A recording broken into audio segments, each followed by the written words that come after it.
Hello दोस्तों, हम लेकर के आए हैं आपके लिए आरआरबी ग्रुप डी जो कि 2025 और 26 में जो एग्जाम हुआ था उसका सभी प्रीवियस यानी कि 101 शिफ्ट का जो है साइंस का सॉल्यूशन आपके लिए हम लेकर के आए हैं। जो कि हमारा ये होगा 27 नवंबर 2025 का और ये शिफ्ट नंबर 2 होगा। अगर आप रेलवे ग्रुप डी या रेलवे की किसी भी एग्जाम की तैयारी करते हैं और अगर आप एसएससी की भी तैयारी करते हैं तो यह क्लास आपके लिए भी काफ़ी हेल्पफुल होने वाला है। तो आइए हम क्लास को स्टार्ट करते हैं। अगर आपको क्लास अच्छा लगे तो वीडियो को लाइक करें, चैनल को सब्सक्राइब करें। आज का पहला प्रश्न है कि जीवों में लैंगिक जनन के संबंध में सही विशेषता का चयन कीजिए। दोस्तों, यहाँ पे लैंगिक जनन क्या होता है? तो लैंगिक जनन में क्या होगा? तो इसमें दो जनक कोशिका होगा जिसे एक कहते हैं नर कोशिका, एक होता है नर और होता है एक मादा। नर और मादा जो है अगर दोनों मिलकर के संबंध बनाते हैं तो उसे ही कहते हैं लैंगिक जनन। और लैंगिक जनन के बाद जो बच्चा पैदा होता है वह कैसा होगा? तो उसमें काफी ज्यादा विविधता भी पाया जाता है। लेकिन आपसे देखिए क्या पूछा यहाँ पे कि जीवों में लैंगिक जनन के संबंध में सही विशेषता का चयन कीजिए। बोला गया यह जनक के बिल्कुल समान संतति उत्पन्न करता है? तो नहीं, इसमें विविधता होता है। आगे यहाँ पे है यह बड़ी संख्या में संतति उत्पन्न करता है? तो नहीं, ये भी गलत है। यह केवल एक एक जनक का ही डीएनए संतति में पारित यहाँ पे होता है, तो ये भी गलत होगा। यहाँ बोला गया है कि यह जो है संतति में दो माता पिता के डीएनए का संयुक्त होता है, तो यानी कि ये ऑप्शन जो आपका होगा यहाँ पे डी नंबर बिल्कुल सही है। अगर हम यहाँ पे बात कर लें तो यहाँ पे आप देख सकते हैं कि लैंगिक जनन हो रहा है। यहाँ पे ये है क्या? तो यह है मादा का अंडाणु, यह है मादा का अंडाणु और ये क्या है? पुरुष का यहाँ पे है शुक्राणु। और पुरुष का शुक्राणु जो है मादा के अंडाणु में प्रवेश करता है तो ये बनाता है युग्मक जिसे जायगोट कहते हैं। युग्मक कहते हैं और ये दो प्रकार के डीएनए से मिलकर के बना होता है, इसलिए आपका उत्तर होगा यहाँ पे यह संतति में जो है दो माता पिता के डीएनए को संयुक्त करता है। अगला क्वेश्चन आगे है मटर का पौधा अन्य पौधे पर चढ़ने के लिए किस संरचना का उपयोग करता है? तो मटर का पौधा जो होता है वह किसी अन्य पौधा पर अगर चढ़ेगा ऊपर तो वह किस संरचना का उपयोग करता है? तो वह जो है प्रतान, किसका? तो प्रतान का उपयोग करता है। और ये प्रतान क्या होता है? तो आपको यहाँ पे मटर के पौधा में दिख रहा होगा, ये पतला पतला सा आपको यहाँ पे दिख रहा है ना, ये बिल्कुल कुंडली की तरह संरचना, उसे ही कहते हैं प्रतान। और यह क्या है? ये बिल्कुल कोमल होता है और यह किसी भी पौधा हो या किसी भी कुछ वस्तु को पकड़ करके ऊपर चढ़ने का कोशिश करता है। अगला प्रश्न आगे है क्रिकेट खिलाड़ी तेज गति से आती गेंद को पकड़ते समय अपने पीछे हाथों को पीछे की ओर क्यों खींचता है? तो क्रिकेट खेलते समय जब खिलाड़ी होता है, जब कैच आता है उसके पास, तो वह हाथ को पीछे की तरफ क्यों खींचता है? तो समय को बढ़ाने के लिए, समय को बढ़ाने के लिए। क्योंकि जो बल होता है, बल बल होता है न्यूटन के, अगर हम बात करेंगे द्वितीय गति नियम से, तो एफ बराबर होता है डेल्टा पी बटे डेल्टा टी। इसका मतलब हो गया ये होता है संवेग और ये होता है समय। यानी कि समय अगर बढ़ेगा तो बल क्या होगा? कम होगा। अगर समय कम होगा तो बल, यहाँ पे बल क्या होगा? तो बढ़ेगा। आपको यही याद रखना है। तो यहाँ पे क्रिकेट खिलाड़ी जो हाथ को पीछे करते हैं, क्यों? क्योंकि हाथ पर जो गेंद आ रहा है उसका समय को बढ़ाने के लिए। इसका इसलिए यहाँ पे आपका उत्तर जो होगा तो संगठक का समय बढ़ाने के लिए, ताकि हाथों पर लगने वाला बल क्या हो? कम हो, इसलिए कम चोट लगेगा, इसलिए वो हाथ को पीछे कर लेते हैं। आपका उत्तर यहाँ पे ए नंबर सही होगा। अगला प्रश्न आगे यहाँ पे बोला गया है कि जंतुओं के संयोजी ऊतकों में वसा कोशिकाएं लोब्यूल से में उपस्थित होती है जो डैश के विभाजन के द्वारा पृथक होती है। तो यह जो है कोलेजन और स्टालिन तंतु के द्वारा जो है पृथक होता है। आपका उत्तर यहाँ पे ए नंबर सही होगा। और वसा ऊतक में जो है लोब्यूल से मुख्य रूप से जो है कोलोजन और स्टालिन फाइबर वाले संयोजी ऊतक के जो है सेप्टा के द्वारा अलग किए जाते हैं। आपको ये आंसर को याद रखना है। अगला क्वेश्चन आगे है निम्नलिखित में से कौन सा अल्ट्रासाउंड का उपयोग नहीं है? तो आपसे पूछा गया अल्ट्रासाउंड का उपयोग नहीं है, तो यहाँ पे है नियमित श्रवण परीक्षण या धातु के ब्लॉक। देखिएगा यहाँ पे कि धातु के अगर ब्लॉक में दरार का पता लगाना होता है तो अल्ट्रासाउंड का उपयोग किया जाता है। वस्तुओं की सफाई के लिए भी, नाला सब हो गया, ये सब की सफाई के लिए भी अल्ट्रासाउंड का उपयोग किया जाता है। और मेडिकल इमेजिंग के लिए अल्ट्रासाउंड का, जैसे पेट सब का अल्ट्रासाउंड होता है, ये सब इसका प्रयोग किया जाता है। लेकिन नियमित श्रवण परीक्षण के लिए जो है इसका उपयोग नहीं किया जाता है, क्योंकि मानव का जो श्रवण सीमा होता है वह होता है 20,000 हर्ट्ज से अधिक। यहाँ पे देखिएगा कि नियमित श्रवण परीक्षण तो आपका उत्तर हो गया। और यहाँ बोला गया कि अल्ट्रासाउंड वह ध्वनि है जिसकी आवृत्ति 20,000 हर्ट्ज से अधिक होता है, जिसे मानव नहीं सुन सकता है। इसलिए जो है इसका उपयोग श्रवण परीक्षण के लिए नहीं किया जाएगा, क्योंकि मानव सुन ही नहीं पाता है। तो श्रवण परीक्षण के लिए, टेस्ट के लिए इसका उपयोग नहीं किया जाता है। आपका उत्तर यहाँ पे बिल्कुल ए सही है। अगला क्वेश्चन आगे है, धातुओं का संक्षारण एक ऐसी प्रक्रिया है जिसमें, तो धातु का संक्षारण आपको याद रखना है कि धातु का संक्षारण क्या होता है। तो धातु का जो है किसी भी कारण से खराब होना, जैसे कि अम्ल हो गया और ऑक्सीजन हो गया, पानी हो गया, ये सब में अगर आप धातु को रखिएगा, जैसे लोहा सब को रखिएगा तो जंग सब लग जाता है, उसे ही कहते हैं धातु का संक्षारण। तो वही आपसे पूछा गया कि धातु के संक्षारण में क्या होता है, तो धातु अपना रंग अस्थायी रूप से बदल देता है, तो ये नहीं होगा। यहाँ धातुएं जो है पर्यावरणीय कारकों के साथ अभिक्रिया करके ऑक्साइड, सल्फाइड या कार्बोनेट में रूपांतरित हो जाती है। यहाँ से जो आपका उत्तर होगा ये बिल्कुल सही है कि उसके ऊपर क्या होगा, तो ऑक्साइड बन जाएगा, या तो सल्फाइड बनाएगा, या तो कार्बोनेट में क्या होगा, तो रूपांतरित हो जाता है। अगर हम अगला क्वेश्चन की बात करेंगे तो आगे है, निम्नलिखित में से कौन सा वंशागति के संबंध में मेंडल के निष्कर्ष को सही रूप से दर्शाता है। तो मेंडल के निष्कर्ष के बारे में आपसे बोला गया, तो मेंडल का ये जो निष्कर्ष है कि प्रत्येक विशेषक 2 कारकों द्वारा नियंत्रित होते हैं, ये बिल्कुल सही है। क्यों सही है? आप देख सकते हैं यहाँ पे कि मेंडल के अनुसार जो है जीवों में प्रत्येक लक्षण एक जोड़ी कारकों यानी कि जीन या तो एलील कहा जाता है जिसे, है ना, तो एक जोड़ी कारकों के द्वारा नियंत्रित होता है, जिसमें क्या होता है, एक माता होता है और एक पिता से प्राप्त होता है। इसलिए यहाँ बोला गया कि प्रत्येक विशेषक 2 कारकों के द्वारा नियंत्रित होते हैं। अगला प्रश्न आगे है, निम्नलिखित में से कौन सा गैस पर दबाव बढ़ाने का परिमाण है। अगर आप देखिएगा दोस्तों कि गैस पर अगर आप दबाव बढ़ाएंगे तब क्या होगा, वह आपसे पूछा गया है। तो गैस का वाष्पन, या तो गतिज ऊर्जा में वृद्धि, या तो अंतःकरण अवस्थान में वृद्धि, या तो अंतःकरण अवस्थान में कमी। तो आपका उत्तर यहाँ पे जो है डी नंबर सही होगा कि अंतःकरण अवस्थान में कमी होता है। देखिएगा यहाँ पे यह है गैस, यह है लिक्विड और ये सॉलिड है। आप देखेंगे कि सॉलिड जो है इसके कण बिल्कुल क्या है, पास पास है, तो अगर आप इसे और दबाएंगे तो ये दबेगा नहीं। लेकिन लिक्विड है क्या है, तो सॉलिड की तुलना में ये थोड़ा सा इसका कण क्या है, अलग अलग होता है। अगर इसको दबाएंगे तो ये दबेगा, लेकिन अगर हम गैस की बात करेंगे तो इसका कण बिल्कुल क्या है, दूर दूर है। अगर आप इसके ऊपर आप दबाव को डालते हैं, ये कण क्या होगा, बिल्कुल पास पास ये कण आ जाएगा, जिससे क्या होगा, तो अंतः कण यानी कि 2 कणों के बीच का जो स्थान होगा उसमें क्या हो जाएगा, कमी हो जाएगा। अगला प्रश्न आगे है, एक वस्तु को 78.4 मीटर की ऊंचाई से गिराया जाता है, भूतल तक पहुंचने में उसके द्वारा लिया गया समय ज्ञात करिए। अब जी का मान यहाँ पे दिया गया है। दोस्तों ऐसा क्वेश्चन अगर आपको मिले तो पहले जो दिया गया है आप उसे लिख लीजिए, और जो पूछा है आप उसे भी लिख लीजिए। अब बोला गया है कि एक वस्तु को जो है ऊंचाई से गिराता है, मान लीजिए ये वस्तु है, ऊंचाई से यहाँ पे इसको गिराएगा। तो पहली बात यहाँ पे, जब इसको ऊंचाई से गिराया जाता है तो गिराने के पहले इसका प्रारंभिक वेग क्या होगा, तो प्रारंभिक वेग होगा इसका 0। और जिस टाइम ये जमीन पर आकर के, भूतल पर आकर के पटकाएगा, तो उस टाइम पे इसका वेग कुछ ना कुछ होगा, यही आपसे पूछा है।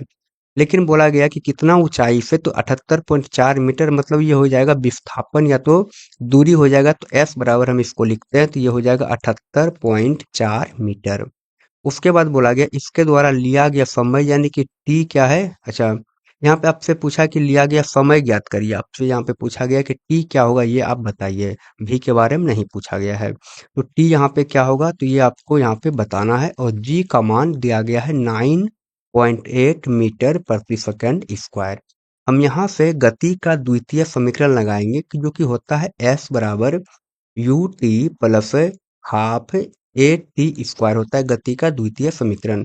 लेकिन यहाँ पे ए के स्थान पे क्या है, तो ए के स्थान पे जी है, तो यहाँ पे हो जाएगा जी टी का स्क्वायर। अब एस का मान क्या है, तो यह है 78.4, आप लिख दीजिए, बराबर यू है 0 और टी तो आपको निकालना ही है, तो ये हो जाएगा प्लस यहाँ पे होगा 1/2, और जी का मान है 9.8 और टी स्क्वायर यहाँ पे हो जाएगा। और यहाँ से तो 78.4 ही आएगा, लेकिन बराबर में 0 गुना टी करिएगा तो ये तो 0 ही हो जाएगा, 0 जोड़िएगा तो कहानी खत्म हो जाएगा उसका। लेकिन दो, अगर आप 2 से काटेंगे 9.8 को तो ये कटेगा 4 पॉइंट, यहाँ पे 4.9 बार में ये कट जाएगा। और अगर आप यहाँ देखेंगे तो ये बचेगा 4.9 t²। अगर आप टी स्क्वायर बराबर लिखते हैं तो ये आएगा 7.4/4.9 आएगा। पॉइंट से पॉइंट खत्म हो जाएगा यहाँ पे। और यहाँ पे अगर आप इसे काटेंगे तो देखिए कैसे कटेगा ये। तो अगर आप इसे काटेंगे कितना से, तो 7 से काटिएगा तो 7×7 = 49 हो जाएगा। और यहाँ पे 7 × 7, फिर 7 × 7, 7×2 = 14। और ये 7 से काटिएगा 112 को, तो 16 बार में ये कटेगा। यहाँ से टी स्क्वायर बराबर जो निकल करके आएगा वो आएगा निकल करके 16।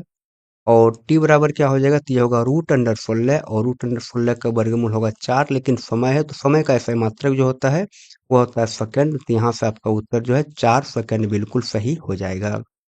अगला प्रश्न आगे है, निम्नलिखित में से कौन सी विधि फसलों के लिए जल उपलब्धता में वृद्धि हेतु सिंचाई की नई पहल का हिस्सा है। तो यहाँ से जो आपका उत्तर होगा कि फसल के लिए जो है जल उपलब्धता में वृद्धि के लिए सिंचाई की नई पहल का हिस्सा क्या है, तो यह होगा क्या, तो वर्षा जल का संचयन करना और जल ग्रहण प्रबंधन। यहाँ से जो आपका उत्तर होगा वह ए नंबर सही हो जाएगा। और यहाँ पे हम लिख भी दिए हैं, आपको टाइम मिले तो आप इसे पढ़ भी लें। अगला क्वेश्चन आगे है कि यदि किसी तार की लंबाई दोगुनी कर दी जाए, अगर कोई तार की लंबाई दोगुनी कर दी जाए और उसका अनुप्रस्थ काट क्षेत्रफल आधा कर दिया जाए तो उसका प्रतिरोध क्या हो जाएगा। अगर हम बात करेंगे प्रतिरोध बराबर, तो आर बराबर होता है यहाँ पे कि रो और एल बटे ए, ये होता है प्रतिरोध का यहाँ पे फॉर्मूला। रो क्या है, रो एक प्रकार का नियतांक है, आप इसे छोड़ दीजिए तो आप ऐसे भी लिख सकते हैं आर बराबर होता है एल बटे ए। अब आपको ये याद रखना है। अच्छा, उसके बाद क्या होगा, यहाँ पे बोला गया है कि अगर उसका लंबाई को दुगुना कर दे, तो अगर आर बराबर आप लिखेंगे, लंबाई यहाँ पे एल है, अगर इसको दोगुना कर देंगे तो यहाँ पे हो जाएगा 2l बटे, यहाँ पे बोला गया क्या, उसके अनुप्रस्थ काट का क्षेत्रफल यानी कि ए को क्या कर दिया जाए, आधा, तो यहाँ पे हो जाएगा a/2 हो जाएगा। अगर हम इसको हल करेंगे तो यहाँ पे होगा 2l, इसके नीचे कुछ नहीं तो 1 होगा, गुना ऊपर जाएगा 2, नीचे आएगा यहाँ पे a। यहाँ से 2 × 2 करेंगे तो यहाँ पे होगा r बराबर 2 × 2 4 और l बटे a। अब आपको दिख रहा होगा कि पहले क्या था, r बराबर l बटे a था, लेकिन अब आया है r बराबर 4 × l बटे a। तो ये क्या हो गया, तो इसका जो है ये कितना गुना है, तो ये है 4 गुना। इसलिए आपका उत्तर होगा कि मूल का कितना गुना हो जाएगा, तो यह जो है मूल का 4 गुना हो जाएगा। अगला प्रश्न आगे है, निम्नलिखित में से कौन सा रासायनिक ऊर्जा के उष्मा ऊर्जा में रूपांतरित का सर्वोत्तम उदाहरण मिलता है। आपसे पूछा रासायनिक ऊर्जा का जो उष्मा ऊर्जा में रूपांतरण होता है उसका एग्जाम्पल क्या है, तो यहाँ बोला गया है कि विद्युत से चलने वाली मोटर। तो ये तो है कौन सा, तो ये विद्युत ऊर्जा से यांत्रिक ऊर्जा बताएगा। और सौर कुकर से भोजन को गर्म करना, तो यह है सौर ऊर्जा से यहाँ पे तापीय ऊर्जा हो गया। और ये बैटरी द्वारा बल्ब जलाना, तो ये जो है बैटरी के द्वारा जब बल्ब जलेगा तो बैटरी से पहले रासायनिक ऊर्जा से क्या बनेगा, तो विद्युत ऊर्जा बनेगा। और विद्युत ऊर्जा से बल्ब जलेगा तब विद्युत ऊर्जा से ये उष्मा ऊर्जा यहाँ पे हो रहा है। तो ये भी नहीं होगा। लकड़ी का जलना, लकड़ी अगर जलेगा, रासायनिक चीज अगर लकड़ी जलेगा तो उष्मा उत्पन्न करेगा। यहाँ पे अगर बात करेंगे तो रासायनिक ऊर्जा का उष्मा ऊर्जा में रूपांतरण का सर्वोत्तम उदाहरण यही है, लकड़ी का जलना। अगला प्रश्न आगे है, डैश का एक युग्म है। तो ये क्वेश्चन दोस्तों क्या है, ये क्वेश्चन अधूरा है, एग्जाम में इसे इग्नोर कर दिया गया है, तो इसलिए आप इसके ऊपर ध्यान मत दीजिए, ये क्वेश्चन अधूरा है। हम अगला प्रश्न की बात करेंगे तो आगे है, एक पौधे को उखाड़ कर धूप में छोड़ दिया जाता है। एक पौधा है और उसको उखाड़ करके धूप में छोड़ दिया गया और कुछ घंटे के बाद देखा तो पौधा क्या है, तो मुरझाया हुआ और कमजोर दिख रहा था। इसका सबसे संभावित कारण क्या हो सकता है, ये आपसे पूछा गया। तो ऐसा क्वेश्चन दोस्तों आपको चारों ऑप्शन को पढ़ना होता है तभी आप कर पाएंगे। बोला गया है कि जाइलम के माध्यम से भोजन रूपांतरण अवरुद्ध हो गया। ये तो गलत है, क्योंकि जाइलम के माध्यम से भोजन का रूपांतरण नहीं, ये तो जल का रूपांतरण होता है। यहाँ बोला कि जाइलम के माध्यम से जल चालन प्रारंभ हो गया। तो अगर जाइलम के माध्यम से जल चालन प्रारंभ कैसे हो जाएगा, अगर उसको उखाड़ दिया गया है तो जल चालन प्रारंभ नहीं होगा। और यहाँ बोला गया कि फ्लोएम के माध्यम से भोजन का रूपांतरण, तो भोजन का तो रूपांतरण होता ही रहेगा, क्योंकि उसमें क्या है, तो हरी पत्ती अगर है तो वह प्रकाश संश्लेषण करेगा। लेकिन जाइलम के माध्यम से जल चालन अवरुद्ध, ये बिल्कुल सही है, क्योंकि जाइलम जो है जड़ के द्वारा पानी को मिट्टी से खींच करके पूरा का पूरा पौधा में पहुंचाता है। अगर पौधा को उखाड़ करके धूप में फेंक दिया गया है तो जल कहाँ से खींचेगा? तो जल को खींच नहीं पाएगा, इसलिए क्या होगा? तो जाइलम के माध्यम से जल चालन क्या होगा? अवरुद्ध हो जाएगा, इसलिए आपका उत्तर यहाँ पे डी नंबर सही हो जाएगा। अगला प्रश्न आगे है यहाँ पे, अगर हम बात कर ले अगला प्रश्न की, तो कार्बन का वह विशिष्ट लक्षण क्या है जो इसके अधिक संख्या में कार्बनिक यौगिक के निर्माण का कारण बनता है? तो कार्बन का एक विशिष्ट लक्षण का आपसे पूछा गया कि क्या है जो कि अधिक संख्या में कार्बनिक यौगिक का निर्माण करता है। पहली बात, ये जो कार्बन होता है उसका अगर बात करेंगे तो इसका परमाणु संख्या 6 होता है और इसका इलेक्ट्रॉनिक विन्यास होता है 2,4। इसका मतलब ये क्या है? यह होता है चतुसंयोजक। क्या होता है ये? कार्बन होता है संयोजकता या तो चतुसंयोजक होता है कार्बन, और चतुसंयोजक होने के साथ साथ क्या होता है? तो कार्बन में श्रृंखलन का भी गुण पाया जाता है। मतलब क्या? ये कार्बन, एक कार्बन दूसरे कार्बन से लंबी चैन के रूप में, श्रृंखला के रूप में भी है। ये क्या होता है? जुड़ने का इसमें गुण पाया जाता है, जिसके कारण इसका यौगिक अधिक संख्या में मिलता है। इसलिए आपका उत्तर जो होगा वह होगा चतुसंयोजकता और श्रृंखलन दोनों। ऑप्शन नंबर यहाँ से आपका डी बिल्कुल सही होगा। अगला प्रश्न आगे यहाँ पे बोला गया है कि अयस्क से अपअयस्क यानी कि गैंग को हटाने के लिए उपयोग की जाने वाली प्रक्रियाएं अपअयस्क और अयस्क के किन गुणों के बीच अंतर पर आधारित है? दोस्तों, अयस्क से अगर आप अपअयस्क यानी कि अशुद्धि को, गैंग को हटाते हैं तो उस विधि को कहते हैं सांद्रण। क्या कहेंगे? सांद्रण। सांद्रण का मतलब क्या? कि अयस्क से जो है अशुद्धि या तो गैंग को हटाना, उसे कहेंगे अयस्क का सांद्रण। और ये जो अयस्क का सांद्रण होता है वह जो है रासायनिक विधि के द्वारा और भौतिक विधि के द्वारा, दोनों विधि से आप कर सकते हैं। इसलिए आपका उत्तर यहाँ पे बी नंबर सही हो जाएगा। अगला प्रश्न आगे है, हाइड्रोक्लोरिक एसिड के साथ धातु सोडियम कार्बोनेट और सोडियम बाइकार्बोनेट की अभिक्रिया के बीच क्या समानता है? तो आपसे देखिए क्या पूछा है कि हाइड्रोक्लोरिक अम्ल यानी कि HCl है और इसके साथ में धातु सोडियम कार्बोनेट यानी कि Na2CO3, इसका अभिक्रिया अगर हम करवाते हैं तब क्या होगा? तो ये बनाएगा NaCl प्लस बनाएगा H2O जल बनाएगा और ये बनाएगा कार्बन डाइऑक्साइड। और बोला गया सोडियम बाइकार्बोनेट यानी कि HCl ही होगा यहाँ पे, और यहाँ पे होगा सोडियम बाइकार्बोनेट यानी कि NaHCO3 होगा। और अगर ये अभिक्रिया करेगा तो ये बनाएगा NaCl प्लस H2O बनाएगा और बनाएगा कार्बन डाइऑक्साइड। यहाँ पे देखिए आपसे क्या पूछा गया है कि इन दोनों के बीच अभिक्रिया में क्या समानता होता है? तो कार्बन मोनोऑक्साइड मुक्त होता है? तो नहीं, ये तो गलत है। हाइड्रोजन गैस मुक्त होता है? तो नहीं होता है। हाइड्रोजन कार्बोनेट बनता है? तो ये भी नहीं बनता है। तो होता क्या है? तो सोडियम क्लोराइड बनता है। देखिएगा दोनों में सोडियम क्लोराइड NaCl बना है, इसलिए आपका उत्तर यहाँ पे डी नंबर सही हो जाएगा। अगला प्रश्न आगे है यहाँ पे कि निम्नलिखित में से कौन सा विकल्प पदार्थ के मापनीय गुण और उसकी SI इकाई के संदर्भ में सुमिलित है? ये आपसे पूछा गया है। तो यहाँ पे आयतन दिया गया है और यहाँ पे घन सेंटीमीटर दिया गया है, जो कि गलत है, क्योंकि आयतन का जो SI मात्रक होता है वह घन सेंटीमीटर नहीं, वह होता है घन मीटर।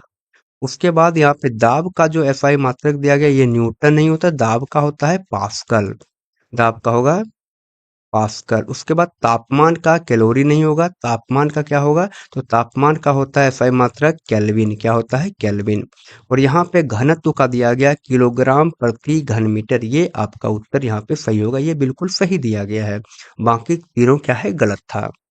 हम अगला प्रश्न की बात करेंगे तो आगे है, एक भारी लकड़ी के गुटके को किसी खुरदरे फर्श पर धकेला जाता है और लगाया गया बल जो है धीरे धीरे बढ़ाया जाता है।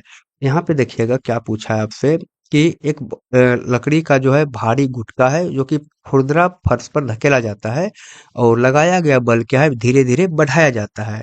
अब जब लगाया गया जो बल है, मान लीजिए ये क्या है? एक लकड़ी का गुटका है और ये क्या है? एक सतह पर ये पड़ा हुआ है और इधर से यहाँ पे क्या कर रहा है? तो बल को लगा रहा है, F को लगा रहा है। और ये बल को जब लगाता है तो धीरे धीरे क्या करेगा? बल को बढ़ाया जा रहा है ना, जब पहला चरण में क्या होता है, तो पहले तो ब्लॉक हिलता नहीं है, बिल्कुल पहले ब्लॉक नहीं हिलेगा। जब ब्लॉक नहीं हिलेगा तो आपको याद रखना है कि कौन सा बल लगेगा, तो वह जो है संतुलित बल लगेगा। कौन सा? तो संतुलित, क्योंकि अगर आप किसी वस्तु के स्थिति में परिवर्तन करना चाहते हैं तो उसके लिए जो बल लगाएंगे आप, उसे कहते हैं असंतुलित बल। अगर जब तक आप संतुलित बल को लगाते रहेंगे तब तक वस्तु की स्थिति में परिवर्तन नहीं होगा। परिवर्तन करने के लिए असंतुलित बल को लगाना होगा। तो यहाँ से देखिए बोला गया यहाँ पे पहले तो ब्लॉक हिलता नहीं है, इसका मतलब चरण एक की अगर हम बात कर लेंगे तो ये तो हो जाएगा संतुलित, ये तो बिल्कुल सही है। उसके बाद अगर हम देखेंगे, बोला कि फिर एक निश्चित ब्लॉक पर जो है ब्लॉक फिसलना, निश्चित बल पर क्या होगा, ब्लॉक फिसलना शुरू कर देता है।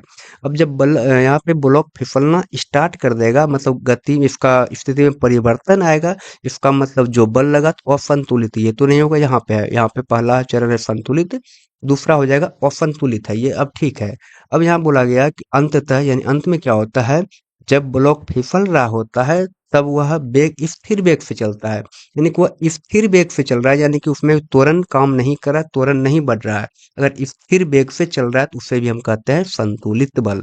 इसका मतलब आपका जो उत्तर यहाँ पे होगा वह बी नंबर सही हो जाएगा।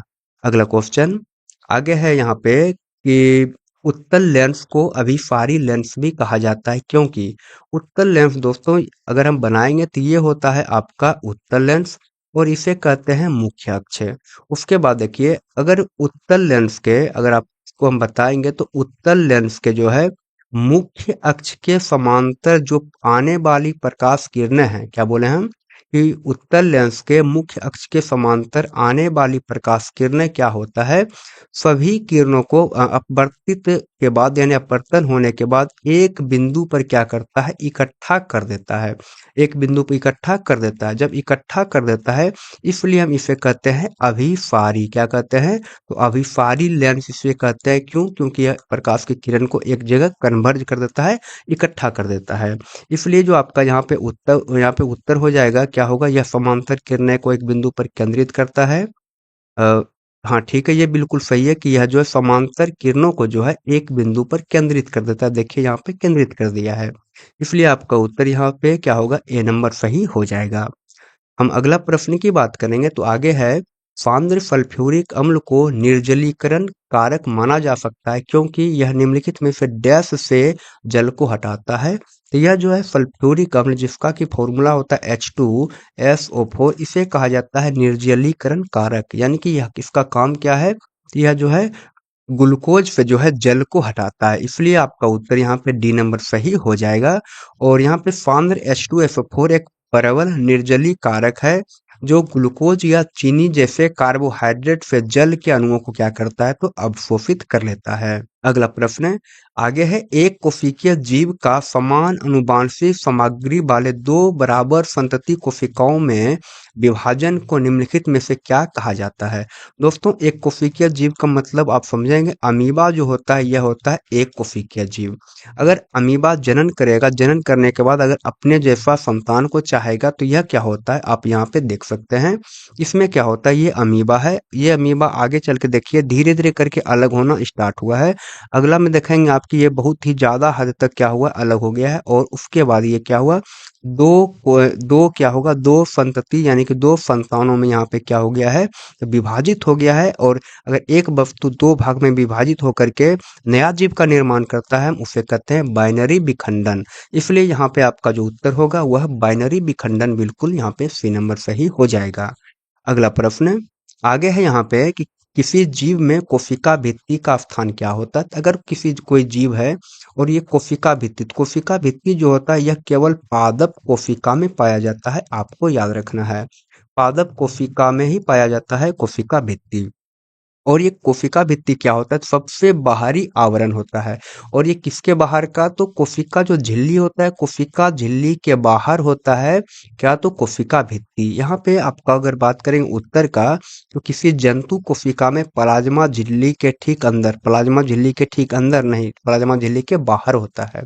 किसी पादप कोशिका में प्लाज्मा झिल्ली के ठीक अंदर तो ये तो गलत, यहाँ पे देखिए क्या है कि किसी जंतु कोशिका, तो जंतु कोशिका में तो ये पाया ही नहीं जाता है कोशिका भित्ति। यहाँ बोला गया किसी पादप कोशिका में प्लाज्मा झिल्ली के ठीक अंदर नहीं, यहाँ पे किसी पादप कोशिका में प्लाज्मा झिल्ली के ठीक बाहर। ये ठीक है कि पादप कोशिका में क्या होगा, एक तो प्लाज्मा झिल्ली के ठीक बाहर होता है कोशिका भित्ति। यहाँ पे आप देख सकते हैं, यहाँ पे जो सबसे आपको बाहरी वाला आवरण दिख रहा है ये क्या है, तो ये है कोशिका भित्ति और इसके अंदर वाला है ये कोशिका झिल्ली। अगला प्रश्न आगे है यहाँ पे कि निम्नलिखित में से किस कारक में वृद्धि से, यानी कौन से कारक में वृद्धि से जो है चालक का प्रतिरोध बढ़ेगा। तो ध्यान दीजिएगा कि अगर आप तापमान को बढ़ाते हैं तो चालक का जो प्रतिरोध होगा आर होगा वह क्या होगा, बढ़ेगा। अगर आप चालक की लंबाई को बढ़ाते हैं तो उसमें भी प्रतिरोध क्या होगा, बढ़ेगा। लेकिन अगर चालक के अनुप्रस्थ काट क्षेत्रफल यानी कि क्षेत्रफल को अगर आप बढ़ाते हैं तो प्रतिरोध क्या होगा, कम होगा। तो यहाँ पे क्या बोला गया कि चालक यहाँ पे निम्नलिखित में किस कारक में वृद्धि से, यानी वृद्धि को कौन दर्शाता है कि प्रतिरोध में वृद्धि होगा।